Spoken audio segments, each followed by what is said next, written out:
Welcome to Alfred Kazin Notes, a place where literature, ideas, and the minds of great writers come alive. Let's explore the thoughts behind the words. Thank you. It is a real privilege to be here in this contemplative space with you. And to you, listening right now, sitting with us as a silent intellectual partner in the room, today we are not merely looking at a timeline of historical events. We're stepping into a deeply analytical space to read the human journey as a grand, tragic, and magnificent text.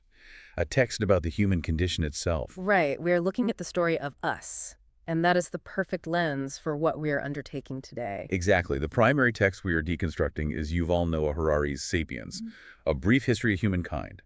But we're absolutely not treating this book as undeniable gospel, just reading it in a vacuum. No, not at all. We have a curated, highly diverse stack of sources before us. We have the excerpts from Harari's work, but we are placing them directly alongside profound critical essays. Specifically, we will be diving into socialist theory critiques and rigorous philosophical reviews that challenge the very foundations of Harari's worldview.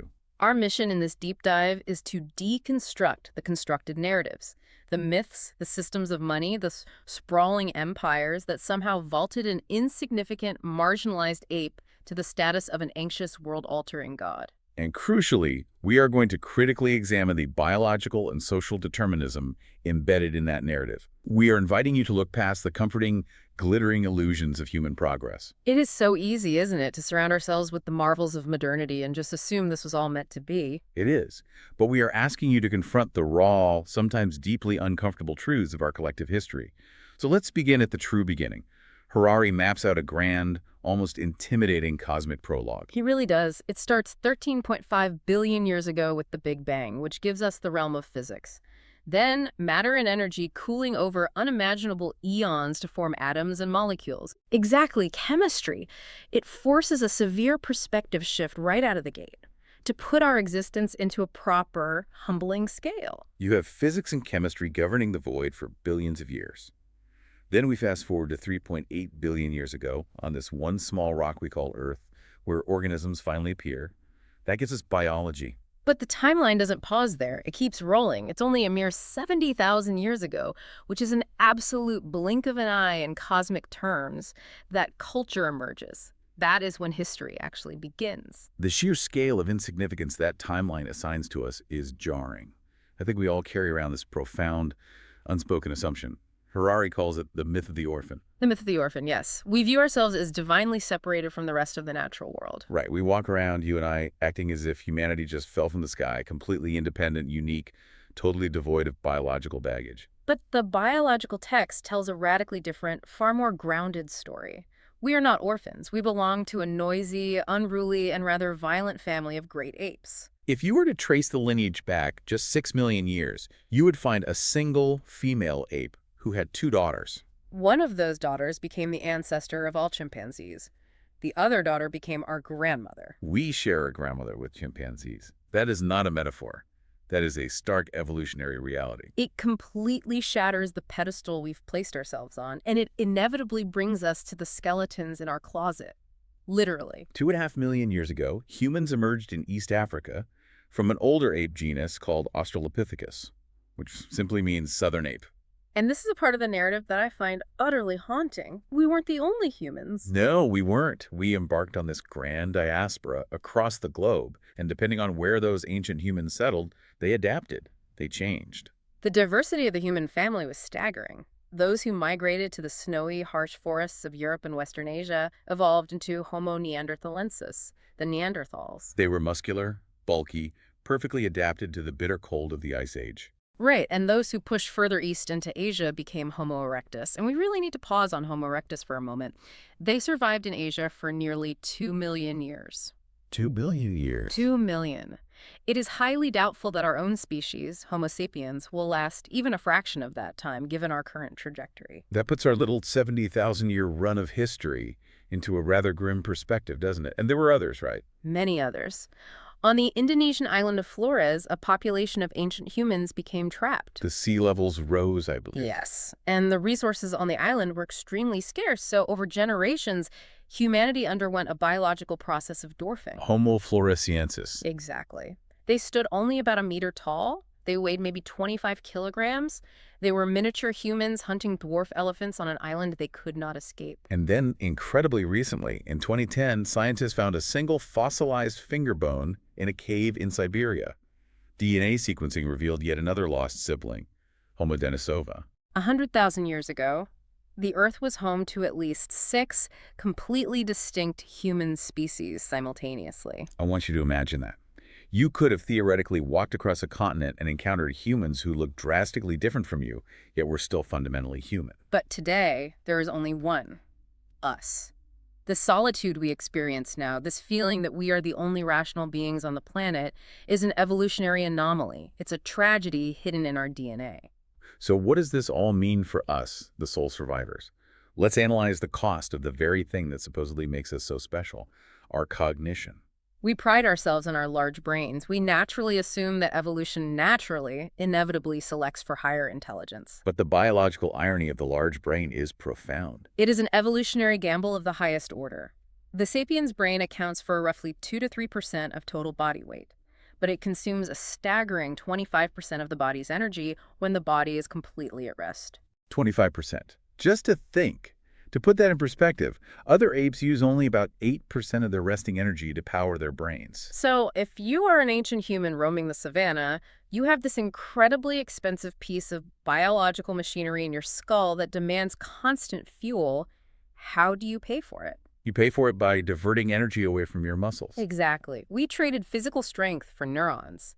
A chimpanzee cannot sit down and argue philosophy with a sapiens, but if it came to a physical altercation, a chimpanzee could tear a sapiens apart like a rag doll. We became physically weaker to become mentally sharper. But the physical toll of our evolution did not stop at muscle atrophy. Think about bipedalism.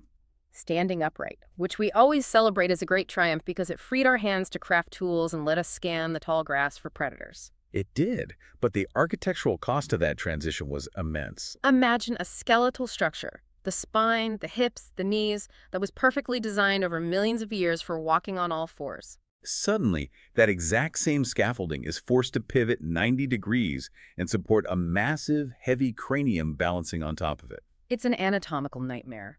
We paid for our majestic upright vision and our delicate manual dexterity with chronic backaches, stiff necks, and slipped discs.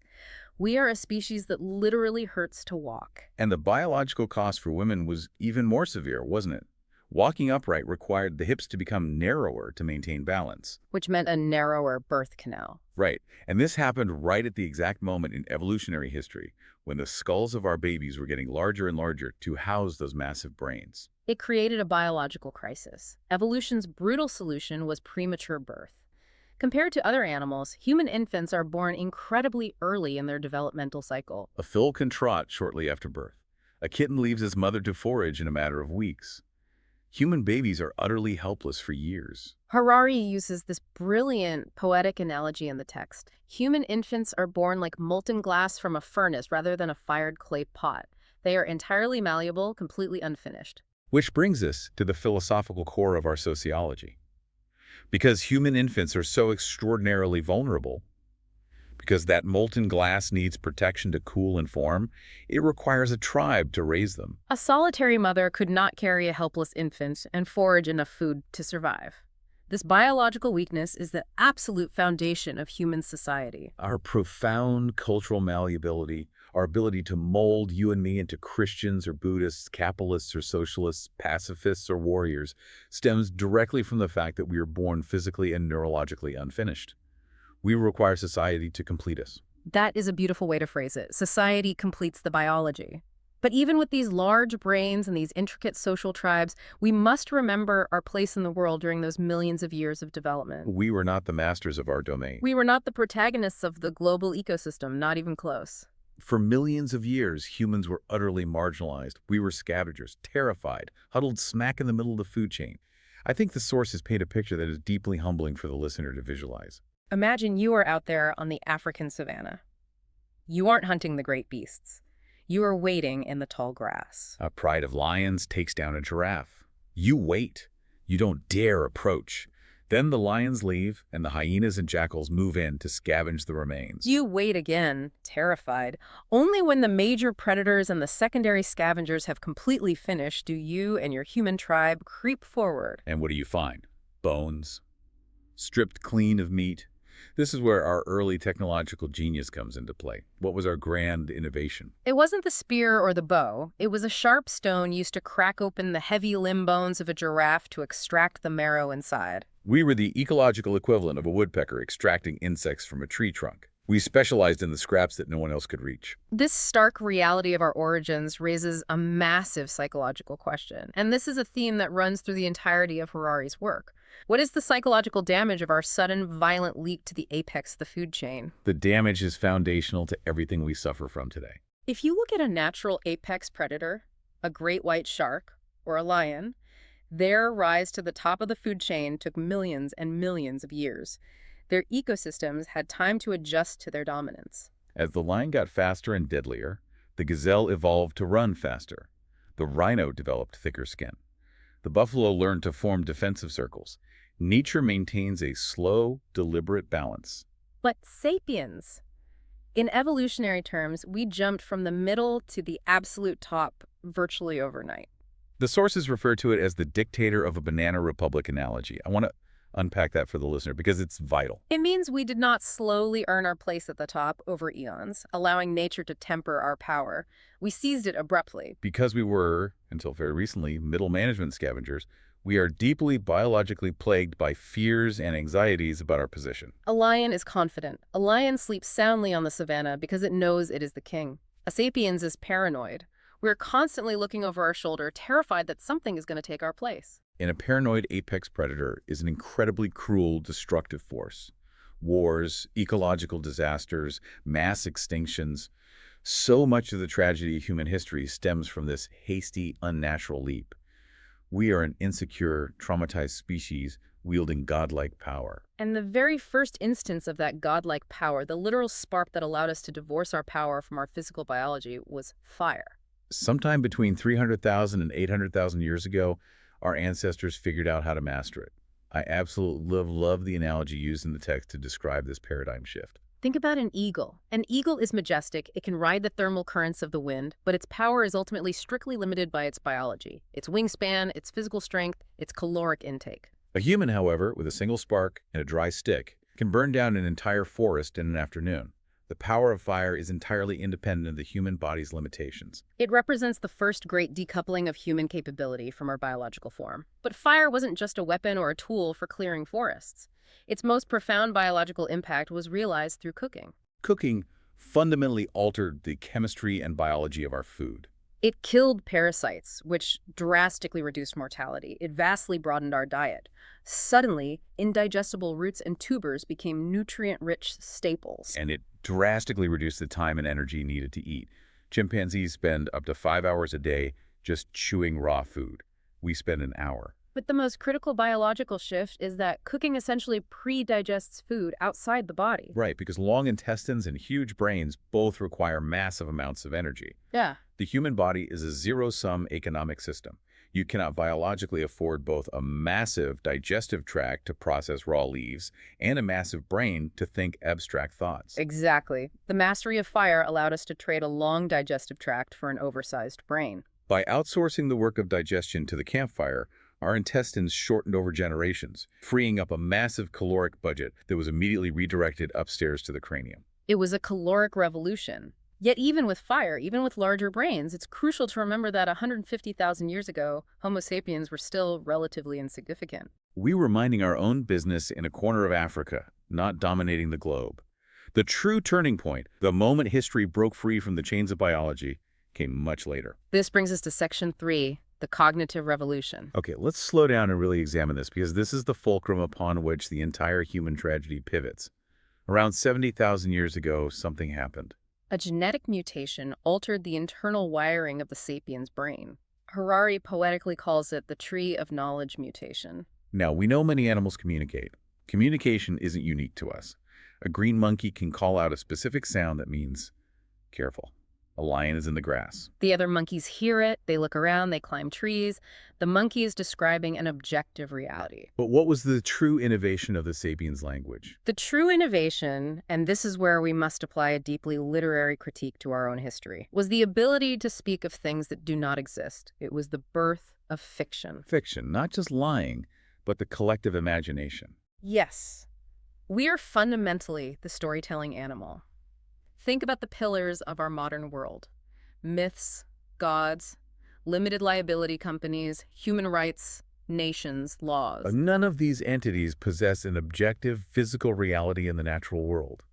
If you walk into a forest, you cannot point to a human right growing on a tree. You cannot place a corporation under a microscope and find its biological organs. You cannot weigh a nation-state on a scale. They exist entirely, exclusively, and powerfully within the collective imagination of Homo sapiens. I want to ask you, the listener, to really internalize that. The things you dedicate your life to, your career at a corporation, your loyalty to your country, your belief in a legal system, are all magnificent shared fictions. The power of these fictions is the magic of the group. If you observe chimpanzees or wolves, they are highly social, they cooperate intimately, but only in very small numbers. They rely on knowing each other personally. You have to know who the alpha is, who the beta is. Which introduces a crucial sociological threshold known as the Dunbar number. For those who might not be familiar, evolutionary anthropologist Robin Dunbar theorized that there is a cognitive limit to the number of people with whom one can maintain stable social relationships. For humans, given the size of our neocortex, that biologically driven limit maxes out at around 150 individuals. In a natural state, relying only on gossip and intimate knowledge, you cannot smoothly organize a group larger than 150. Social order fractures. Factions form. But shared fictions shatter the Dunbar limit. Absolutely. Shared fictions allow millions of absolute strangers to cooperate flexibly. Consider religion. Two Catholics who have never met, who speak different languages and live on different continents, can embark on a crusade together or fund a hospital together because they believe in the exact same fictional narrative about God, sin, and salvation. Consider the legal system. Two lawyers who have never met, who secretly despise each other, can combine their efforts in a courtroom to defend a complete stranger because they both believe in the fictions of the law, the Constitution, and human rights. This unprecedented ability to organize massive networks of strangers around a shared myth is the singular mechanism that allowed us to conquer the globe. But that conquest, as our texts remind us with brutal clarity, it was steeped in blood.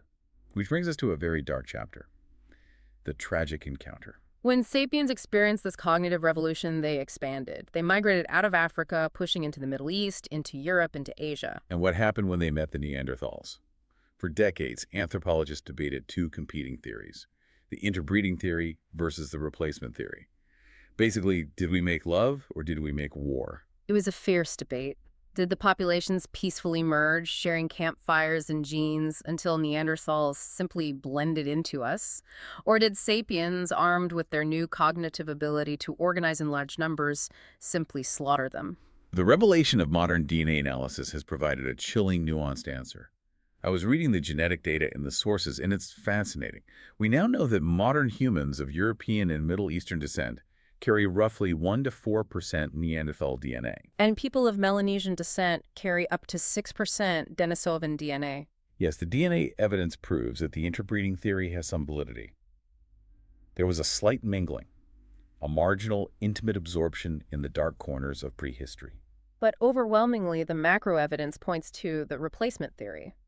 We did not merge with our siblings in any meaningful egalitarian way. We wiped them out.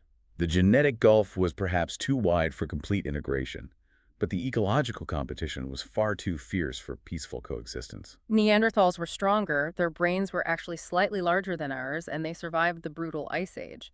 But they could not organize in groups larger than 150. Sapiens could coordinate across hundreds, perhaps thousands, united by shared myths. We are a species that eradicated its own brothers. And our path of destruction certainly did not end with the other human species. This is where the narrative becomes almost unbearable, but we must face it. We became the ecological serial killers of the ancient world. There is a deeply ingrained romantic notion that primitive humans lived in perfect, peaceful harmony with Mother Nature. It's a lovely fiction. But the reality is that long before the invention of the wheel, long before writing or the forging of iron tools, we were the apocalypse for the natural world. The archaeological record reads exactly like a crime scene. Let's look at Australia. When sapiens arrived in Australia roughly 45,000 years ago, the continent was teeming with massive, magnificent megafauna. Giant marsupials the size of rhinoceroses, massive flightless birds, incredibly diverse ecosystems. Within a few thousand years of our arrival, they simply vanished. They were utterly eradicated. And it wasn't just climate change, right? Because the timeline perfectly aligns with the arrival of humans. The timeline is the smoking gun. And we repeated the exact same tragedy when sapiens finally crossed the land bridge into the Americas. As our ancestors swept down the hemisphere from Alaska to Patagonia, mammoths, mastodons, giant ground sloths, native horses, and camels were entirely wiped out. To give you the grim statistics, of the roughly 200 genera of large terrestrial mammals that existed on planet Earth at the time of the cognitive revolution, only about 100 survived our initial global expansion. We have the large animal population of the planet with nothing but stone spears and fire. The first massive wave of planetary extinction was not caused by industrial pollution. It was caused by cognitively advanced hunter-gatherers. It paints a terrifying portrait of our cognitive leap. Our fictions made us cooperative, they made us incredibly powerful, but they also made us an unprecedented engine of annihilation. The tragedy is that we were so efficient at hunting that we eventually ran out of easy prey, which meant we had to find a new way to survive. Which brings us to the next monumental shift in the human text. Section 4. The Agricultural Revolution. Now, I want to address you, the listener, directly here. You've probably been taught, we all were, that farming was a massive, glorious leap forward for humanity. It is the classic Whig history of human progress. For those unfamiliar with the term, the Whig view of history is this comforting, retrospective story we tell ourselves that history is an inevitable upward march toward enlightenment, liberty, and progress. In this view, 10,000 years ago, humanity finally got smart. We mastered nature. We stopped wandering in the cold. We settled down. We built villages. We invented writing, and we became civilized. It is a beautiful story. But the critical sources we are analyzing today frame it as history's greatest fraud. And we must look at this through a lens of profound literary irony. 10,000 years ago, humans didn't master nature. Nature mastered us. Consider the subject of wheat. 10,000 years ago, wheat was just another insignificant wild grass confined to a very small, specific corner of the Middle East. Today, it covers 2.25 million square kilometers of the globe's surface. That's an astonishing footprint. It is. So we must ask the fundamental question, who domesticated whom? Did sapiens domesticate wheat, or did wheat domesticate sapiens? The word itself gives it away. You literally trace it back to the Latin root. Domus means house.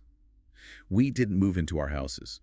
Sapiens move into houses to cultivate wheat. We entirely restructured our lives to serve the biological needs of a plant. We broke our backs clearing fields in the scorching sun because wheat doesn't like sharing space with rocks and weeds. We carried massive amounts of water from rivers because wheat is thirsty. We fought off locusts and rabbits because wheat needs protection. And what was our reward for this servitude? The arithmetic of misery is undeniable. The average early farmer works significantly harder for far longer hours than the average hunter-gatherer. A hunter-gatherer might forage and hunt for 4 to 6 hours a day, enjoying a highly varied, incredibly nutritious diet of dozens of different plants, nuts, and meats. The early farmer toiled from dawn to dusk, and in exchange, they ate a worse, highly monotonous diet of mostly porridge. And the physical toll was devastating. Our bodies, as we established, evolved over millions of years to climb trees, sprint after gazelles, and walk for miles. They did not evolve to clear rocks, carry water buckets, and bend over a sickle all day. The fossilized skeletons of early farmers are riddled with slip discs, arthritis, and hernias. This forces us to reevaluate what we mean by success. Evolutionary success is measured strictly by one metric, the replication of DNA. By that cold biological metric, wheat is incredibly successful, and so is sapiens. Agriculture allowed the human population to explode, but evolutionary success says absolutely nothing about individual suffering. I was looking at the notes on the Jericho Oasis, and the numbers are just staggering. It feels like a paradox. Can you walk us through the population data there? Certainly, it perfectly illustrates what we call the population paradox. Around 13,000 BC, the Oasis of Jericho supported a population of perhaps 100 foragers. These individuals were relatively healthy, well-fed on a diverse diet, and they were free-roaming. They had leisure time. Fast forward a few millennia to 8,500 BC after the adoption of agriculture. That exact same oasis now held an astonishing 1,000 farmers. Evolutionarily, that is a massive success. The DNA copies multiplied tenfold. But those 1,000 farmers were starving. Their children suffered from malnutrition. Disease ran rampant due to living in cramped quarters with domesticated animals, and they were geographically tethered to their fields, completely vulnerable to a single season of drought. We traded individual well-being and freedom for the sheer numerical multiplication of the species. It's horrifying when you frame it like that, so why do it? Why not just stop farming and go back to the woods? Because of the luxury trap. This is perhaps one of the most relatable concepts in the entire text for a modern listener. How do small, seemingly insignificant conveniences morph into permanent, inescapable burdens? It's the ancient equivalent of the invention of email. I love this modern analogy. Email was introduced to the workplace with the promise that it would save us time. It would make communication effortless, it would eliminate physical mail, and we would all have more time to relax. What actually happened? It accelerated the pace of life tenfold. It created an expectation of constant, immediate availability. We didn't save time, we just sped up the treadmill and created endless anxiety. Precisely. The initial transition to farming wasn't a sudden, deliberate, collective choice to become miserable.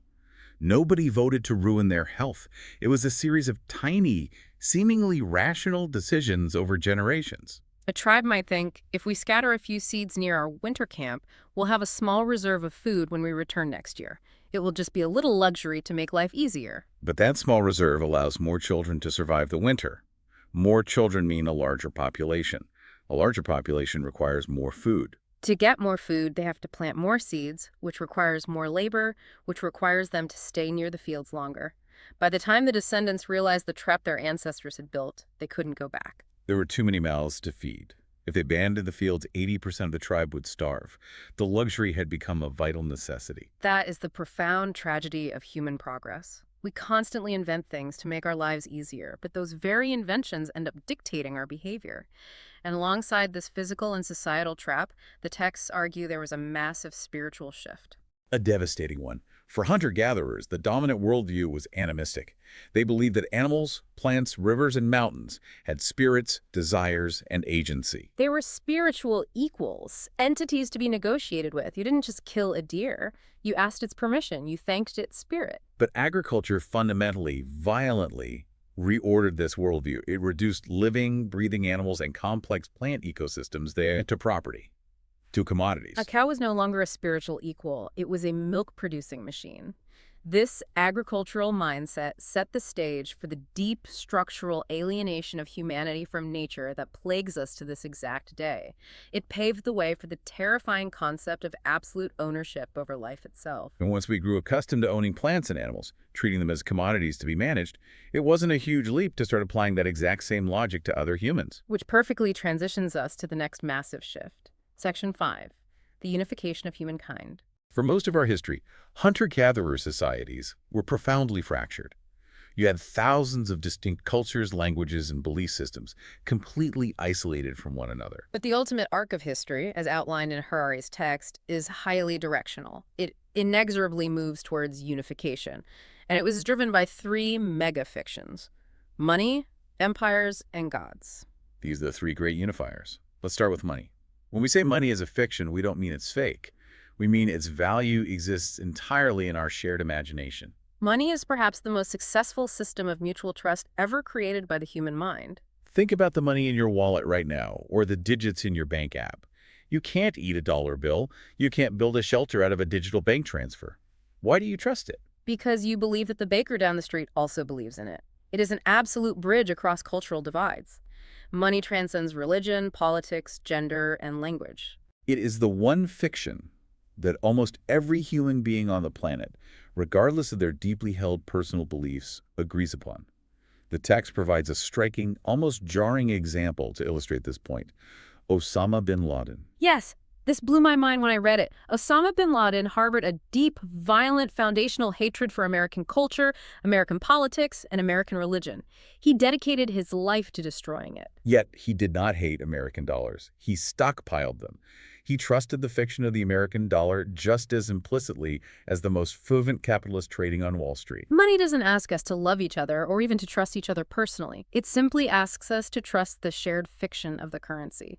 It is a brilliant, cold unifier. And then there is the second megafiction, Empire. Now, this is a very tough, uncomfortable subject because our biological evolution made humans intensely xenophobic. We are literally wired by the Dunbar number and tribalism to divide the world strictly into us and them. The linguistic evidence of this ancient xenophobia is fascinating. If you look at indigenous tribal names around the world, you see a clear pattern. The word Dinka, in their language, simply means people. The word Nuer means original people. Yupik means real people. Implicit in all these names is the deeply held belief that everyone else, the others, the tribe across the river, were somehow less than human, or not human at all. Exactly. Empathy ended at the tribal border. Empires, however, shattered this intense tribalism. But we must acknowledge that they did so through horrific violence, coercion, and subjugation. How does an empire operate? It justifies its aggressive expansion by claiming a universal mandate. It claims to rule the entire world, or at least the known world, to the benefit of all its subjects. Romans conquered Gaul not just for land, but to bring Roman civilization and law. Empires forcefully merged diverse, fractured, warring peoples into a single overarching political narrative. They created standardized cultures, standardized legal systems, standardized economies. If you were a merchant in Roman-occupied Britain, you could trade safely with a merchant in Roman-occupied Egypt using the same coins, protected by the same laws. For all their brutality, and they were undeniably brutal, built on slavery and conquest, empires were the primary engine for breaking down local xenophobia and creating larger human networks. And the final piece of this unification triad was religion. Specifically, universal missionary religions like Christianity, Islam, and Buddhism. If empires unified the political and physical world, these universal religions unified the metaphysical world.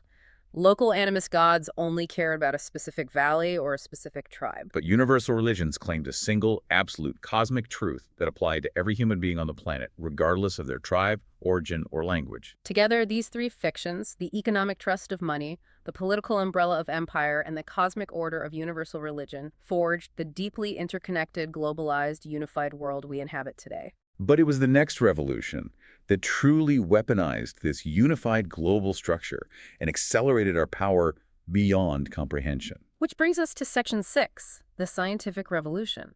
Around 500 years ago, humanity made a discovery that seems almost counterintuitive in its sheer power. It wasn't the discovery of a new continent or a new element or a new weapon.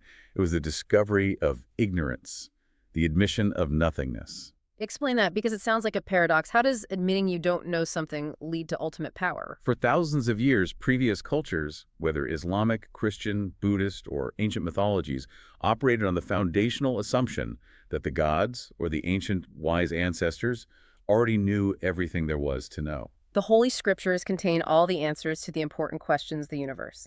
If a piece of knowledge wasn't in the Bible, the Quran, or the Vedas, the assumption was that it simply wasn't important to human existence. Modern science, however, began with a radical, terrifying statement: we do not know. We are ignorant. Yes. That admission of ignorance was the ignition switch for unprecedented progress. Because if you truly admit you don't know how a disease works, or what lies across the ocean, or how the planets move, you are suddenly compelled to seek out the answers. You don't read an old text. You use observation and mathematics to figure it out. However, we must maintain strict analytical neutrality here and look closely at how the text reports the real-world application of this science. Science was absolutely not a pure altruistic pursuit of objective truth conducted by solitary geniuses in a vacuum. It was deeply entangled in a marriage of science, empire, and capitalism. This marriage is crucial to understand. Let's look at Captain James Cook's famous expedition to the Pacific in 1768. It was heralded, and still is today, as a great scientific voyage. Its stated mission was to sail to Tahiti to observe the astronomical transit of Venus and to map the Pacific Ocean.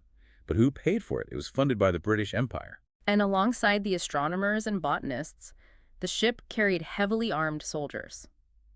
It was simultaneously an expedition to observe the stars, to classify new plants, and to conquer new lands for the crown. The scientist and the conqueror were literally sitting at the same table on the same ship.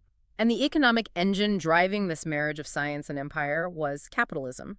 To truly understand this, we need to explain the financial mechanics of the era, specifically the invention of credit and joint stock companies. Before capitalism, wealth was viewed as a fixed pie. If I have more gold, you must have less. Therefore, lending money was incredibly risky, and interest rates were exorbitant. But capitalism introduced a new fiction, credit. Credit is essentially a fiction of the future. It is the belief that the economic pie can grow. Right. If I believe that your new bakery will be wildly successful next year, I will lend you money today at a reasonable rate, trusting in a future that does not yet exist. Exactly. And empires used this mechanic brilliantly. When the Dutch or the British wanted to fund massive, highly risky expeditions to the other side of the world to secure spices or new lands, the kings didn't always empty the royal treasury. They formed joint stock companies, like the Dutch East India Company. Thousands of ordinary citizens could buy a share, a small piece of the risk. If the ship sank, you only lost a little. If the ship returned laden with silken spices, everyone made a fortune. This financial fiction of credit and shared risk allowed European empires to mobilize staggering amounts of wealth to fund scientific exploration and military conquest. It became a self-feeding loop. Credit funds expeditions. Expeditions discover new lands and resources. Those resources generate profit. That profit increases trust in the future, which generates more credit. Capitalism in this framework isn't just an economic system, it operates exactly like a religion. It is a belief system predicated on the absolute unquestionable necessity of perpetual growth. But this is exactly where we must pause and deeply engage with the socialist critiques of Harari's methodology provided in our source material. Because this is a massive philosophical debate. We must give these critiques substantial weight. We are drawing from the essays in Theorie der Elem by Mehmet Özür and the rigorous philosophical review by Gencer Shecker. The critique fundamentally challenges the way Harari uses evolutionary psychology to explain modern economic and social systems. Let's impartially explore this tension because it's vital for you, the listener, to consider both sides. The socialist critique essentially asks a very pointed question. Does Harari use biological determinism to excuse the sins of modern capitalism? By repeatedly blaming our animal nature, our status as traumatized scavengers, or the fundamental genes of sapiens for our greed and destructive behavior, does he subtly absolve the specific, human-constructed societal and class structures that we have built? It is a profound counterargument. The critique posits that Harari relies far too heavily on a fatalistic framework of evolutionary psychology. If we accept the premise that sapiens are inherently biologically wired to be greedy, anxious, and endlessly destructive because we were middle-of-the-food chain scavengers millions of years ago, it implies a dangerous fatalism. It suggests that our current global capitalist system, which routinely rewards extreme greed, exploitation, and ecological destruction, is simply a natural, inevitable manifestation of our biology. It implies we can't do any better because our DNA won't allow it. But the critics, like Gencer Shecker, invoke philosophers like Spinoza and Marx to tear that assumption down. Can you explain their perspective on human nature? Certainly, the Marxist critique, grounded in historical materialism, argues that yes, human beings are undeniably a part of nature. We are biological creatures. But, and this is the crucial distinction, our nature is not purely biologically fixed in stone. Human nature is extraordinarily plastic, and is primarily mediated and shaped by the material conditions of the society we live in. So if we live in a capitalist system that structurally forces individuals to compete ruthlessly for resources just to survive, people will behave ruthlessly, not because of a scavenger gene from a million years ago, but because the current societal structure demands it. Exactly. If you blame a biological subject, the generic sapiens, you divert attention away from the concrete social reality. Anthropologists like Marshall Solins and theorists like Peter Kropotkin argued vehemently that the modern selfish, rational, purely self-interested actor model of economics is not a universal truth inherent to all human history. In fact, much of early human history involved immense structural cooperation and mutual aid. Selfishness or extreme hoarding was often viewed not as natural, but as a societal aberration, almost a form of madness or taboo in many ancient indigenous cultures. This is a tension the reader of Harari's work must carefully navigate. Is our current destructive trajectory the inevitable, tragic result of our ancient DNA? Or is it the result of very specific constructed historical systems like capitalism and empire, that we actually have the power to dismantle and rebuild? Harari himself states that since the cognitive revolution, history declared independence from biology through fiction. Yet, the critique argues he constantly falls back on biological determinism when he needs to explain our modern ecological and social failings. It is a tension between the biological fatalist and the societal revolutionary. And while we impartially report on this debate, we cannot shy away from observing the horrific objective costs of this scientific and capitalist revolution. Because while we rightfully celebrate the staggering achievements of science, the eradication of smallpox, the invention of the internet, the moon landing, we must also look at the dark underbelly of this progress, specifically the industrial slaughterhouse. This is perhaps one of the most sobering parts of the text. Modern industrial agriculture is described as perhaps one of the greatest crimes in world history. We are not just hunting animals anymore. We are subjugating tens of billions of feeling, suffering, complex animals, cows, pigs, chickens, to a mechanical assembly line slaughter. These creatures live their entire brief lives entirely within the confines of our industrial machinery, deprived of every natural instinct they possess. It forces us to ask a terrifying, deeply philosophical question about the nature of progress. Have we actually decreased the net amount of suffering in the world? Or have we just exponentially increased it and outsourced it to other species? If evolutionary success is measured merely by the replication of DNA, then the factory farm chicken is unequivocally one of the most successful species on planet Earth. There are billions of them. But if we measure success by the reduction of conscious suffering, our scientific revolution is a catastrophe of unimaginable daily proportions for the non-human world. Which brings us to the precipice, Section 7, the end of Sapiens. As we stand here today looking at the culmination of our fictions, our science, and our capitalism, we are entering an era where the fundamental rules of life itself are changing. For 4 billion years, every single organism on Earth, from amoebas to Neanderthals, has been governed by the blind, unthinking laws of natural selection. But we are now breaking those biological laws. Intelligent design is replacing natural selection.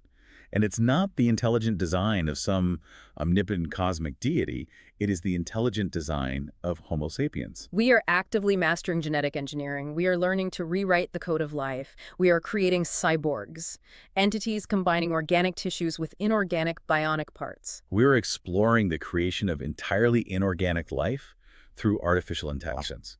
We are gaining the godlike ability to manipulate not just the physical environment around us, but the internal architecture of the human brain. And this leads to a prospect that is genuinely terrifying in its implications for society. The ultimate inequality. Let's think about human history. Throughout all of it, the rich and powerful always merely claimed to be better. Kings claimed they had divine blood. Aristocrats claimed they possessed superior intellect or a divine right to rule. But biologically, it was a fiction. A peasant and a king were biologically identical. If a plague swept through the city or a famine hit, it could kill them both equally. They bled the same red blood. But soon, that biological equality could be erased. Through expensive genetic engineering, neurohacking, and cybernetic enhancements available only to the ultra-wealthy, the global elite could literally, physically, become a biologically superior species. They could engineer themselves to be vastly more intelligent, physically resilient, and potentially immortal. The economic inequality of today, which is already staggering, could harden into a permanent biological caste system tomorrow. Homo sapiens could bifurcate into different species based entirely on wealth. We are standing at the absolute end of sapiens history as we know it. If we, or a segment of us, evolve into something with a completely different consciousness, what Harari might call a homo deus, a godlike being, the petty, consuming arguments of today will vanish. The fierce debates over capitalism versus communism, the specific dogmas of our various religions, the borders of our nation-states, none of it will matter to a species that has fundamentally transcended biological limitations. Therefore, the texts posit that the only question remaining, perhaps the most important question in the history of our species, is not what do we want to become, but rather, what do we want to want? What do we want to want? Is a question that induces vertigo. Because if we gain the technological ability to engineer our own desires, if we can take a pill or alter a gene to make ourselves want to study math instead of watch television, or want to be peaceful instead of aggressive, then our desires are no longer the immutable baseline of our identity. Exactly. If we can manipulate the very impulses that drive us, then we are entirely unmoored from our humanity. Precisely. We are becoming gods who hasn't yet decided what kind of universe we actually wish to create. And more tragically, we are gods who are still deeply plagued by the paranoid anxieties and fears of the savanna scavengers we once were. So what does this all mean for you, the listener? As we draw this extensive deep dive to a close, let us look at this incredible journey through the melancholic, poetic lens of Alfred Kazin. We have been reading the deeply tragic text of an insignificant ape that somehow dreamed itself into a god. We are a species trapped by the very fictions we wrote to survive. We invented money, empires and gods as tools to cooperate, but those magnificent inventions now rule our lives completely. We have shaped the world, bent the rivers to our will, and cracked the atom. But have we actually reduced the sum of suffering within it? Or have we merely built a vastly more complex, glittering cage for ourselves and the other creatures of this earth? It is a history of magnificent, breathtaking hubris, paired with profound fragility. We mastered the physical world without ever truly mastering ourselves. And I want to leave you with a final chilling extrapolation to mull over in the quiet hours, a thought that builds on everything we've unpacked today, venturing just beyond the pages of our sources. If our entire unprecedented dominance as a species is predicated on our unique cognitive ability to invent, share, and deeply believe in fictions, if stories and myths are the ultimate source of all human power, What happens when we give birth to an artificial intelligence that can generate and propagate fictions far more compelling, complex, and persuasive than the human mind ever could? will we find ourselves slowly, willingly domesticated by the grand narratives of our own machines, exactly as our ancient ancestors were domesticated by a simple stalk of wheat? A profound and deeply unsettling question. Are we currently writing the final chapter of our own fictional narrative, preparing to hand the pen over to something else? Thank you for joining us in this contemplative space today. Remember to always look past the surface and seek the thoughts hidden behind the words. Until next time.